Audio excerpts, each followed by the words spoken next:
আসসালামু আলাইকুম প্রিয় দর্শকবৃন্দ। আজ আমরা আলোচনা করব এক গভীর প্রশ্ন নিয়ে। দুনিয়া শেষ হওয়ার আগে পৃথিবীতে কি পরিবর্তন আসবে? নবী করিম সাল্লাল্লাহু আলাইহি সাল্লাম আমাদেরকে জানিয়েছেন কিয়ামতের আগে এমন কিছু ঘটবে যা আমাদের চোখের সামনে একে একে বাস্তবে রূপ নেবে। চলুন দেখি সেই পরিবর্তনগুলো কিভাবে পৃথিবীকে বদলে দেবে। অন্যায়, পাপ ও ফিতনার বিস্তার। নবী সাল্লাল্লাহু আলাইহি সাল্লাম বলেছেন, এক সময় মানুষ প্রতারণাকে বুদ্ধিমত্তা ভাববে, বিশ্বাসঘাতকতাকে বিশ্বাসযোগ্য মনে করবে, আর বিশ্বাসীকে মিথ্যাবাদী বলা হয়। মুসনাদে আহমদ। আজ আমরা সেটাই দেখছি। অন্যায় ও দুর্নীতি স্বাভাবিক হয়ে গেছে, সত্যবাদীরা অবহেলিত আর মিথ্যাবাদীরা সম্মানিত। এটাই কিয়ামতের অন্যতম বড় আলামত।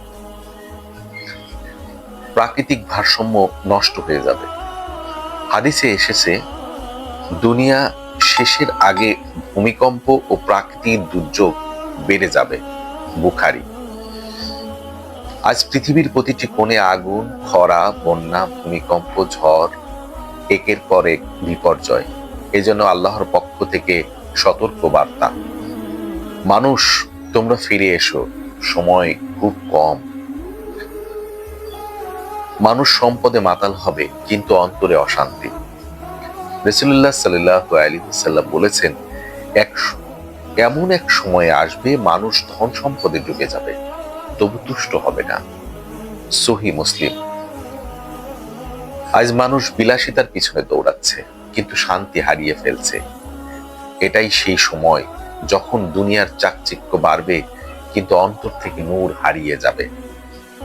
প্রযুক্তি ও জ্ঞানের অগ্রগতি, কিন্তু ঈমানের পতন। হাদিসে ইঙ্গিত আছে, মানুষ আকাশচুম্বী ভবন বানাবে, দূরত্ব হবে কম, কিন্তু হৃদয়ের দূরত্ব বাড়বে। আজ মানুষ মঙ্গলে পা রাখছে, কিন্তু মানবতা ভুলে যাচ্ছে।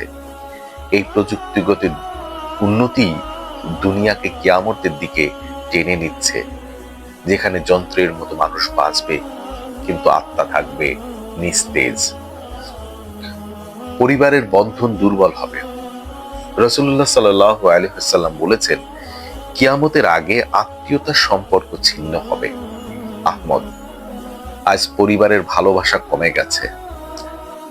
সন্তান পিতামাতাকে ভুলে যাচ্ছে, ভাই ভাইয়ের প্রতি শত্রুতা করছে। এটাই সেই মানসিক ধ্বংস যা কিয়ামতের পূর্বাভাস। ধর্ম নিয়ে উপহাস ও সত্যের অবমূল্যায়ন। নবী করিম সাল্লাল্লাহু আলাইহি ওয়াসাল্লাম বলেছেন, শেষ যুগে মানুষ ধর্মকে হাসি ঠাট্টার বিষয় বানাবে। তিনি নিজে শরীফে বর্ণিত।